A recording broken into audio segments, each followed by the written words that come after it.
In today's video, guys, I'm going to be showing you how I buy and sell and make money on ATVs, three-wheelers, dirt bikes, lawn equipment, snowmobiles, you name it. I'm going to kind of explain what I do and go through the whole process of how I make money buying and selling. There's a lot of money to be made out there, guys, just buying and selling power sports equipment, lawn equipment, stuff like that. A lot of money in three-wheelers if you can find them. In the right area in the country is kind of helpful too. Some areas they're more sought after than the others. Snowmobiles, obviously the wintertime seasons where the states that get snow, that's a good time to sell snowmobiles before that. And bikes, it's a good time to sell them in the spring and summer, but they do tend to sell all year round. So basically what you want to look for is, I've been using Facebook Marketplace for the most part. A lot of stuff has been through Facebook Marketplace lately. Craigslist has kind of dwindled, and not as many users are on Craigslist as they were probably like 3-4 years ago. So the majority of my buying and selling is on Facebook Marketplace. So I always try to look for anything like that's sought after or has value that I can see is priced less than what it's worth, if that makes sense. So like this 200X over here, the person who had it priced at like I think $800, and which is about the going price, you know, for one in pretty poor condition, but this one has the 200S motor. So I immediately negotiated him down to $600 because rule number one, if I could have any rule, never pay the asking price on anything you buy power sports related, because obviously most people are smart enough to put their prices high enough that so when they get offered, they probably get the price that they actually want for the piece of equipment. So say he wants $1,200 for this. In reality, he's probably looking for like $900 to $1,000. It's just like the typical seller's way of doing things, at least if you're like somewhat smart on selling things, I guess. So always negotiate the price, guys. Never buy for the asking price. Unless they are completely firm and it's a steal of a deal and they won't budge, obviously then go for it. But if it's in used, rougher shape, never pay the asking price, guys. Always try to negotiate something lower than what they're asking. So basically, I'll give you the story on the 200X. Paid $600 for the whole machine with the extra motor and the extra gas tank and some other odds and ends. Sold the engine on eBay, got $200 for that. I did get $300, but it was $100 shipping, so $200 for that. Sold the gas tank for $85, so that's $285 knocked off. We'll do an easy rough estimate of $300. So $600 initial investment. Sold the parts for $300. I have $300 in this wheeler. I put it up for sale on Facebook Marketplace. I have offers right now at $600 and $700. So do the math, that's $400 profit right there. I did not put anything into this except for a carb clean that I did on my own labor, spark plug, and an oil change. And fresh fuel, obviously. But really, I did no major repairs. Did really nothing to it just besides normal maintenance and tune-up stuff. And it runs pretty good. But you guys can see that's $400 profit potentially. I'm not sure if I want to sell it quite yet.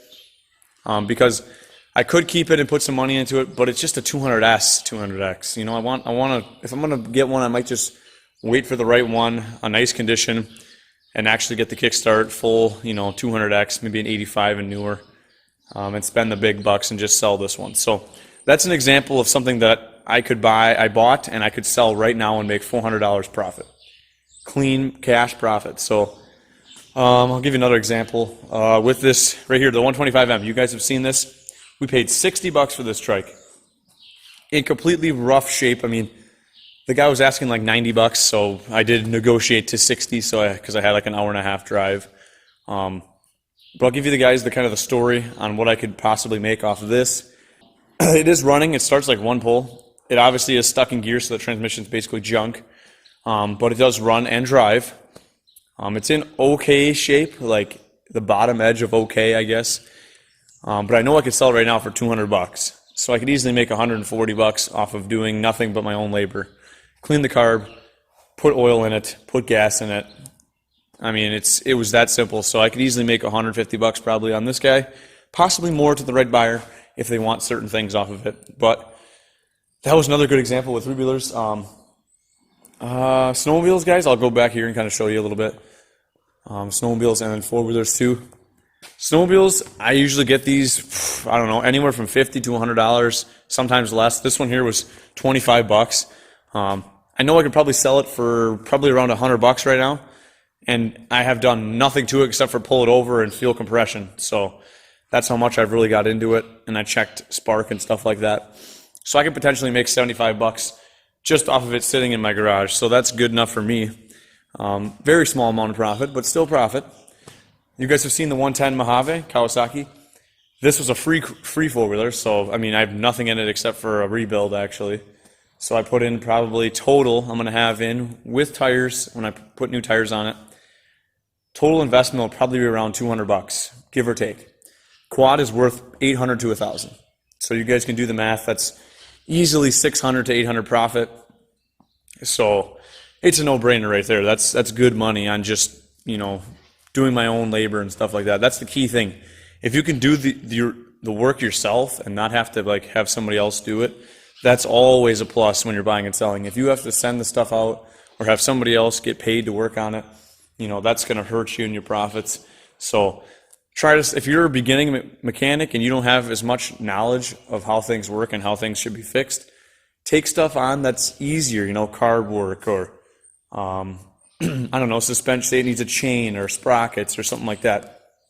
You know, stuff that doesn't take as much general knowledge and like in-depth experience with the stuff. So if you're beginning, just try stuff like that. Carb work, maybe a top-end rebuild if you're knowledgeable with that. You could do that. That's pretty basic on most stuff, especially if it's a two-stroke and it needs a top end. That's probably a lot easier too. And yeah, so that's a good example with the Kawasaki Mojave here. Plenty of profit to be made.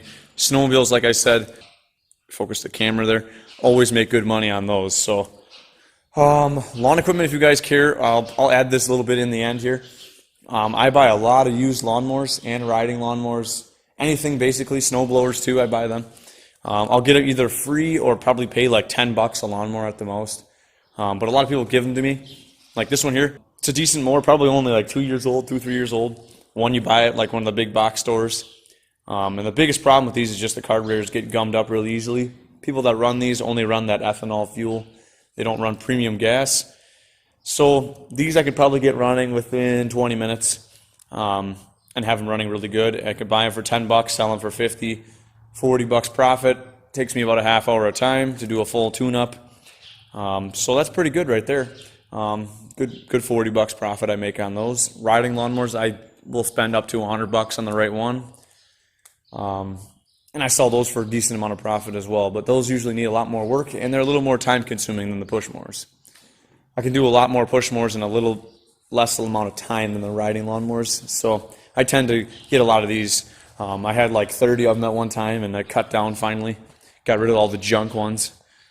I don't really buy many string trimmers. You guys can see a few over there. I don't really buy many of them because there's no value in them. You could buy a brand new one for like $150, that's good. So unless people give them to me, I don't really take them. And there's really no money to resell them. Parts are cheap. If they need carburetors, you can just buy a whole new one for $10.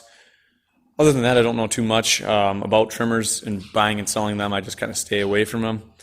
The big money is in the power sports industry for sure, guys. Dirt bikes, I don't have an example in here. But I can try to think of one off the top of my head. You guys remember I had the Vizzy 490. I bought that for $800 and I sold it for $950. Didn't really make as much because I put a little bit in. I only made like $50 off it, but it was profit. I probably could have waited and sold it for more, but I just kind of sold it as I had it and it was gone. A few other examples I could probably tell you. I'm trying to think. I had some older dirt bikes, stuff like that. I made a few $100 off of them. I owned them for like a couple of years too, and I still made money. That's a nice thing. You can own them for a few years and still make money. That's a really good profit because you get all the fun factor of riding, plus you get to make all that cash on top of it. So it's way, way worth your while.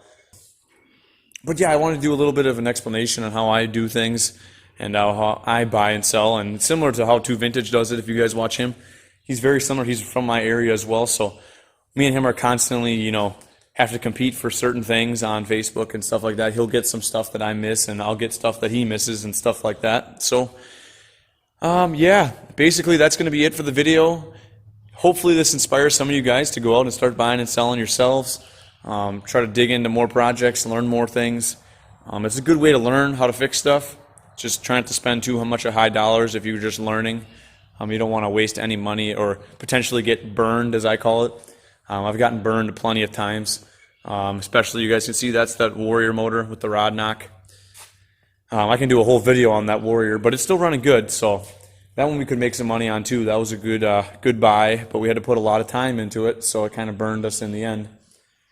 But yeah, that's going to be it for the video. If you guys enjoyed, make sure you smash the like button. Comment down below what you guys think, what things you've bought and sold over the years and made money on and stuff like that, and what you guys want us to see, what we should get for the channel and stuff like that.